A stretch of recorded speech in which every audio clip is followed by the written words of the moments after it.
প্রত্যেক বছর শিবরাত্রির সময় মল্লারপুরে নিমিতলায় মেলা হয়, আর যে মেলার অপেক্ষায় মোটামুটি পুরো মল্লারপুরবাসী থাকে। কিন্তু সত্যি বলতে আমি অপেক্ষায় থাকি শিবরাত্রির আগের দিন বরমশাই আসবে, একসঙ্গে শিবের মাথায় জল ঢালবো আর এইভাবে হাতে হাত রেখে মেলা দেখতে যাব। দেখবে প্রত্যেকটা মেলার অ্যাটমসফিয়ার না মোটামুটি একই রকম হয়। ঢুকে ঢুকে জিলিপি চপ এইসবের দোকান, একটা নাগরদোলা, মোটামুটি সেমই হয়। মেলায় গেছি আর খাবো না তাই কখনো হয় নাকি? চিকেন কাটলেট আর পাপড়ি চাট এই দুটো খেয়েছিল অবশ্য বড়মশাই।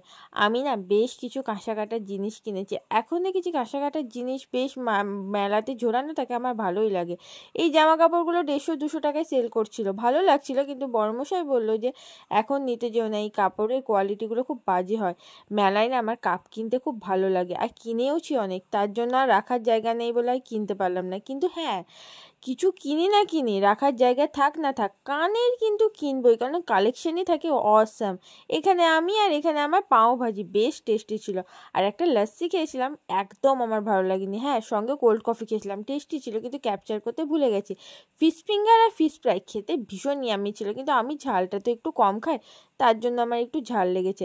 আর এখানে বেনারসি প্রাণ খেয়েছিল বড়মশাই, আর এই ড্রিঙ্কটা খেতে কতটা টেস্টি আমার এক্সপ্রেশন দেখেই বুঝতে পারবে। বুড়ি চুল কিনে এক চিকেন রোল বাড়ির জন্য নিয়ে দিনটাকে শেষ করলাম। আজ মেলার খাই খাই ভিডিও কেমন লেগেছে বলো, ভালো লাগলে লাইক কমেন্ট শেয়ার আর চ্যানেলটাকে সাবস্ক্রাইব করে দিও।